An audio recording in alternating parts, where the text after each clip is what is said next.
ஓம் சாந்தி 2/10/2023 சாகார முரளி.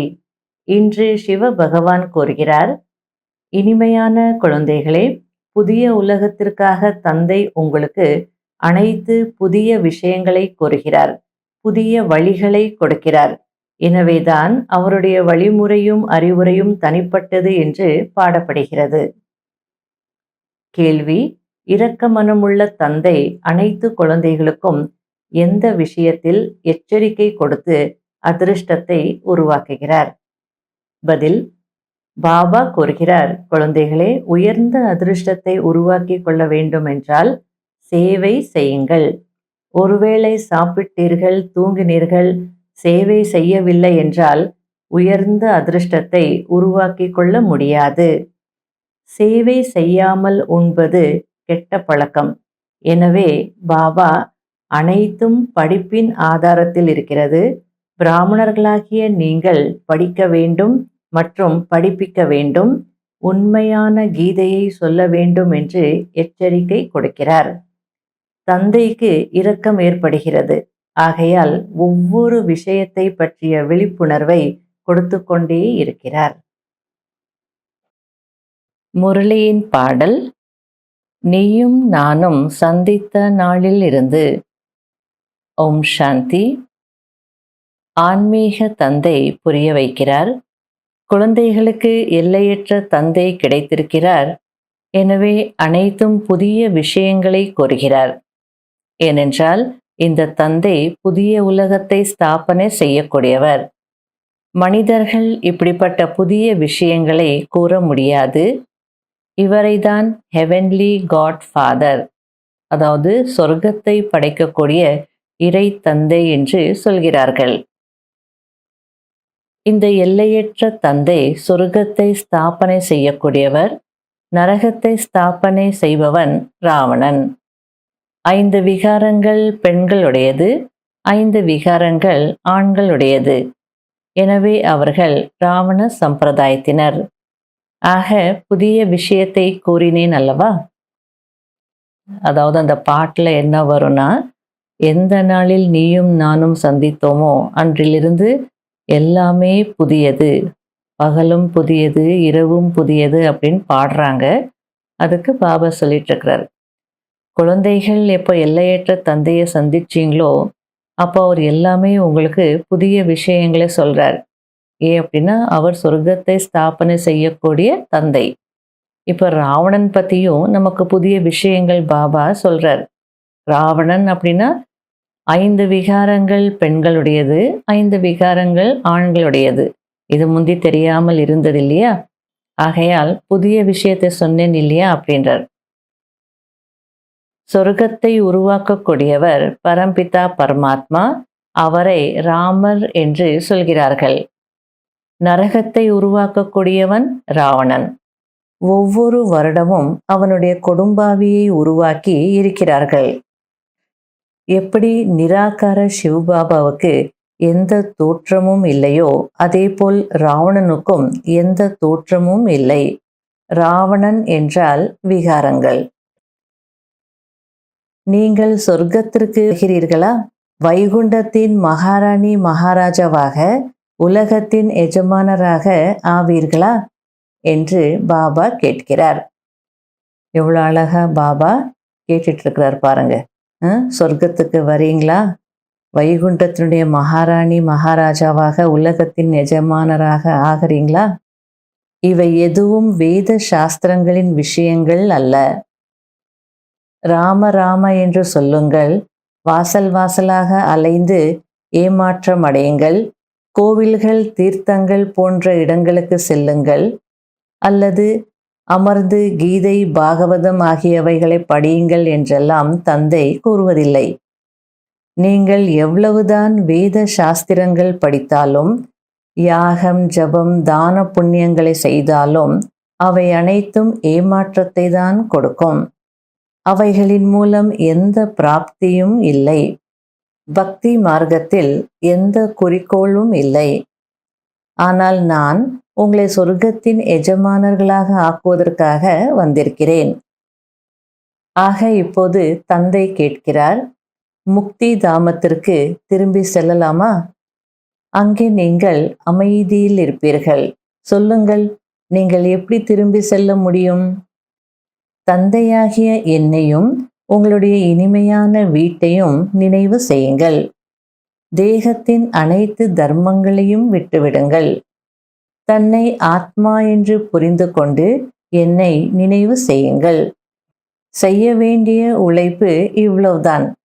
மற்றபடி நான் வேறு எதுவும் சொல்வதில்லை.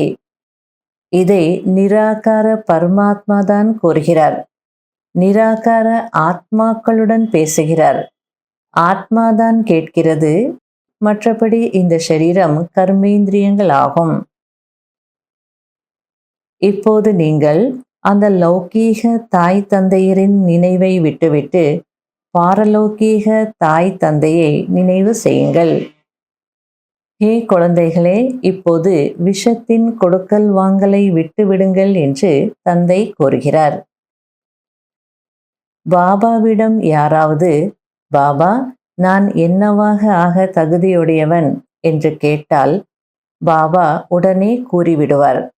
தந்தை அனைத்தும் அறிவார். மேலும் இந்த காரணத்தினால் நீங்கள் இதுவாக ஆகுவீர்கள் என்று நிரூபித்து சொல்வார். சரண்டர் ஆகி இருக்கிறீர்கள் என்றாலும் அதற்கும் கணக்கு வழக்கு இருக்கிறது. சமர்ப்பணம் செய்திருக்கிறார்கள், ஆனால் சேவை எதுவும் செய்யாமல் சாப்பிட்டு கொண்டு அருந்தி கொண்டு மட்டும் இருந்தால் கொடுத்ததை சாப்பிட்டே முடித்து விடுவார்கள். கொடுத்ததை சாப்பிட்டார்கள், சேவை செய்யவில்லை என்றால் சென்று 3rd கிளாஸ் தாசியாக ஆகிவிடுவார்கள். சேவை செய்கிறார்கள், சாப்பிடுகிறார்கள் என்றால் அது ஓகே. மம்மா கூட பணம் எதுவும் கொடுக்கவில்லை, ஆனால் மிகவும் உயர்ந்த பதவி அடைகிறார். ஏனென்றால் பாபாவின் ஆன்மீக சேவை செய்கிறார். கணக்கிருக்கிறதல்லவா? சிலருக்கு நான் அனைத்தையும் கொடுத்து விட்டேன், சமர்ப்பணமாகிவிட்டேன் என்ற போதை இருக்கிறது. ஆனால் சாப்பிடவும் செய்கிறார்கள் அல்லவா? ஆக சேவை செய்யவில்லை, சாப்பிட்டார்கள், முடித்து விட்டார்கள். அதாவது கொடுத்தாங்க, சேவை செய்யல, சாப்பிட்டாங்க அப்படின்னா எந்த கணக்குல வரும்? கொடுத்ததை சாப்பிட்டாங்க, அவ்வளோதான், முடிஞ்சது கணக்கு அப்படின்றார். 8 மணி நேரம் சேவை செய்யாமல் சாப்பிடுவது என்பது கெட்ட பழக்கமாகும். அதாவது பாபா என்ன சொல்ல வரார் அப்படின்னா, நீங்க சரண்டர் ஆயிருக்கலாம், உங்க பணத்தை எல்லாம் சரண்டர் பண்ணிருக்கலாம், இருந்தாலும் 8 மணி நேரம் சேவை செய்துட்டு தான் நீங்க சாப்பிடணும். இல்லைன்னா நீங்க சரண்டர் பண்ணீங்க, உங்க பணத்தை உட்காந்து சாப்பிட்டீங்க, சேவை செய்யல, அது எந்த கணக்குல வரும்? பெருசா என்ன செய்துட்டீங்க? நீங்க கொடுத்ததை உட்காந்து சாப்பிட்டீங்க, அவ்வளவுதான் அப்படின்றார். தந்தை அனைத்தையும் சொல்ல வேண்டி இருக்கிறது அல்லவா? எங்களுக்கு ஏன் முன்பே சொல்லவில்லை என்று யாரும் சொல்லக்கூடாது. பிரம்மா பாபா அனைத்தும் கொடுத்தார், இருந்தாலும் சேவை செய்து கொண்டிருந்தார். ஆக உயர்ந்த பதவியும் இருக்கிறது. சமர்ப்பணமானார்கள், பிறகு உட்கார்ந்து சாப்பிட்டார்கள், சேவை செய்யவில்லை, ஸ்ரீமத் படி நடப்பதே இல்லை, சேவையே செய்வதில்லை என்றால் என்னவாக ஆகுவார்கள்? கடைசியில் என்னுடைய பதவி ஏன் இப்படி ஆகிவிட்டது என்று சொல்லக்கூடாது. படிப்பதும் மற்றும் படிக்க வைப்பதின் ஆதாரத்தில்தான் அனைத்தும் இருக்கிறது. நீங்கள் பிராமணர்கள், நீங்கள் உண்மையான கீதையை கூற வேண்டும். அவர்கள், அதாவது லௌகீக பிராமணர்கள், கக்கத்தில் சாஸ்திரங்களை வைத்திருப்பார்கள். உங்களிடம் அப்படி எதுவும் இல்லை. நீங்கள் உண்மையான ஞானம் சொல்ல வேண்டும், உண்மையான பிராப்தியை செய்விக்க வேண்டும். மற்ற அனைவரும் நஷ்டத்தை தான் ஏற்படுத்துகிறார்கள். பாபா உண்மையை சொல்லி உண்மையான கண்டத்திற்கு எஜமானராக ஆக்குகிறார். உலகத்திற்கு எஜமானன் ஆகுவது என்பது குறைந்த விஷயமா என்ன? இது புதிய பாடசாலை, படிப்பிக்கக்கூடியவரும் புதியவர் அல்லவா? எவ்வளவு நல்ல விதமாக புரிய வைக்கிறார். யார் தகுதியானவர்களாக இருப்பார்களோ தந்தையை நினைவு செய்யக்கூடியவர்களாக இருப்பார்களோ அவர்களுடைய புத்திப்பை நிரம்பும். உலகாய தாய் தந்தையை யாரும் மறப்பதில்லை. பிறகு சங்கம யுகத்தின் குழந்தைகள் மட்டும் எப்படி மறக்க முடியும்? உலகம் சண்டை சச்சரவின் சக்கரத்தில் இருக்கிறது. மேலும் குழந்தைகளாகிய நீங்கள் பேசாமல் சும்மா இருக்கிறீர்கள். சும்மா இருப்பதில் சாந்தி இருக்கிறது. சாந்தியில் சுகம் இருக்கிறது. முக்திக்கு பிறகு ஜீவன் முக்தி இருக்கிறது என்பதை நீங்கள் அறிவீர்கள். நல்லது. இனிமையிலும் இனிமையான காணாமல் போய் கண்டெடுக்கப்பட்ட செல்ல குழந்தைகளுக்கு மாத் பிதா பாப் தாதாவின் அன்பு நினைவுகள் மற்றும் காலை வணக்கம். ஆன்மீக குழந்தைகளுக்கு ஆன்மீக தந்தையின் நமஸ்காரம். கடைபிடிக்க வேண்டிய முக்கியமான சாராம்சம். முதல் பாயிண்ட், இனிமையான வீட்டிற்கு திரும்பி செல்ல வேண்டும். எனவே தேகத்தின் தர்மங்கள் மற்றும் சம்பந்தங்களை மறந்து தன்னை ஆத்மா என்று புரிந்து கொள்ள வேண்டும். இந்த பயிற்சியிலேயே இருக்க வேண்டும். இரண்டாவது பாயிண்ட், தந்தையிடமிருந்து என்னென்ன படிப்பினைகள் கிடைத்திருக்கிறதோ அதை மற்றவர்களுக்கும் கொடுக்க வேண்டும். தனக்கு சமமாக ஆக்க வேண்டும். 8 மணி நேரம் அவசியம் சேவை செய்ய வேண்டும். வரதானம். சுத்தமான ஃபீலிங் மூலம் ஃப்ளூ என்கிற நோயை முடித்துவிட்டு வரதானங்களால் வளரக்கூடிய வெற்றி மூர்த்தி ஆகுங்கள். அனைத்து குழந்தைகளுக்கும் பாப் தாதாவின் உயர்ந்த வழி என்னவென்றால், குழந்தைகளே சதா சுத்தமான ஃபீலிங்கில் இருங்கள் என்பதாகும். நான் அனைவரையும் விட உயர்ந்த ஆத்மா, அதாவது கோடியிலும் சிலர், அதிலும் சிலராக இருக்கும் ஆத்மா. நான் தேவாத்மா, மகான் ஆத்மா, விசேஷமான பாகத்தை நடிக்கும் ஆத்மா. இந்த உணர்வில் இருங்கள்.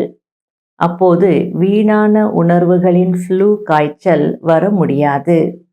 எங்கு இந்த சுத்த ஃபீலிங் இருக்கிறதோ அங்கு அசுத்த ஃபீலிங் வர முடியாது. இதனால் ஃப்ளூ காய்ச்சலில் இருந்து, அதாவது உழைப்பில் இருந்து தப்பித்து விடுவீர்கள். மேலும் சதா தன்னை வரதானங்களில் வளர்ந்து கொண்டிருக்கிறேன், தேவையில் வெற்றி அடைந்து கொண்டிருக்கிறேன் என்ற அனுபவம் செய்வீர்கள். ஸ்லோகன். சங்கம யுகத்தில் மரியாதா புருஷோத்தமராக ஆகுவது, இதுதான் பிராமண வாழ்க்கையின் உயர்ந்த லட்சியமாகும். ஓம் சாந்தி. இன்றைய அவ்யக்த சமிகை.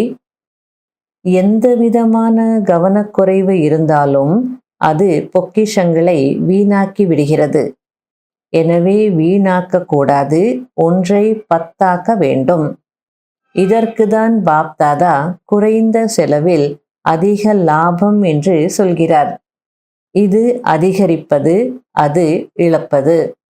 எனவே உடல், மனம் மற்றும் பணத்தை சதா பயனுள்ளதாக ஆக்கக்கூடிய நேர்மையான ஆத்மா ஆகுங்கள். அதாவது உங்களிடம் என்னென்ன பொக்கிஷங்கள் இருக்கோ, உடல், மனம், பணம் அப்படின்னு சொல்றார். சுவாசம், நேரம், எண்ணங்கள், குணங்கள், சக்திகள், இதெல்லாமே பொக்கிஷங்கள் தான்.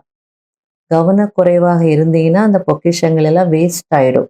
நீங்க ஒன்றை 10ஆக்கணும், வீணாக்க கூடாது அப்படின்றார்.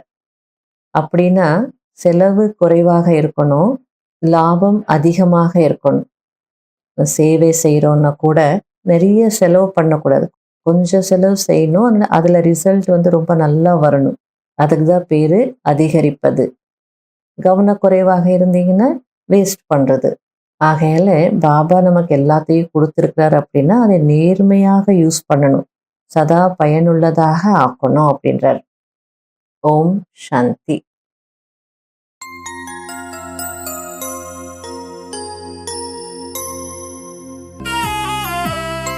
கண் கொண்டு கண்டேன் உன்னை, ஞான கண் கொண்டு கண்டேன் உன்னை. கண் கொண்டு கண்டேன் உன்னை, ஞான கண் கொண்டு கண்டேன் உன்னை. தேனொழுகு இந்தன் முகவரி சொன்னாய், பாலொழுக அன்பு